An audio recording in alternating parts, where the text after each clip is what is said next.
நம்ம ஏற்கனவே போலி மருத்துவமனை, போலி ஆசிரியர், போலி வங்கி, போலி டோல்கேட், ஏன் போலி நீதிமன்றம் கூட பார்த்துட்டோம். அந்த வரிசையில இப்ப உத்தரப்பிரதேசத்துல ஒருத்தரு போலி தூதரகம் நடத்தி கைதாயிருக்காரு.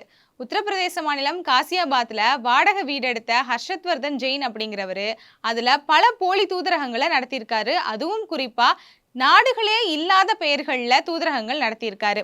குறிப்பா சொல்லணும் அப்படின்னா, வெஸ்ட் ஆர்டிகா, சபோர்கா, பொல்வியா, லண்டோனியா இப்படின்னு நாடுகளே இல்லாத பெயர்கள்ல தூதரகங்கள நடத்தியிருக்காரு.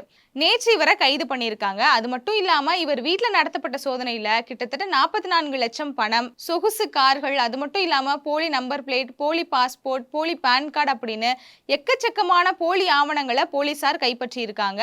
இன்னும் முக்கியமான விஷயம் என்ன அப்படின்னா, வெளிநாடுகள்ல இருக்கக்கூடிய அமைச்சகங்கள், நிறுவனங்கள் அப்படின்னு அந்த மாதிரியான நிறுவனங்களினுடைய ஸ்டாம்ப் முத்திரைகளையும் கைப்பற்றியிருக்காங்க.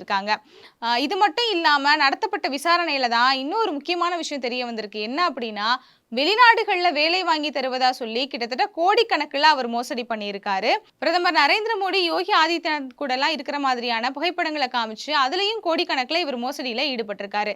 இது மட்டும் இல்லாம கடந்த 2011ஆம் ஆண்டே இந்த ஹர்ஷத்வர்தன் ஜெயின் மேல செயற்கைக்கோள் அலைபேசி வச்சிருந்தாரு அப்படிங்கிற வழக்கும் ஏற்கனவே பதியப்பட்டிருக்கு. விசாரணையில உத்தரப்பிரதேசத்துல இருக்கக்கூடிய பல போலி சாமியார்கள் கூட இவருக்கு தொடர்பு இருக்கு அப்படிங்கிறதையும் கண்டுபிடிச்சிருக்காங்க.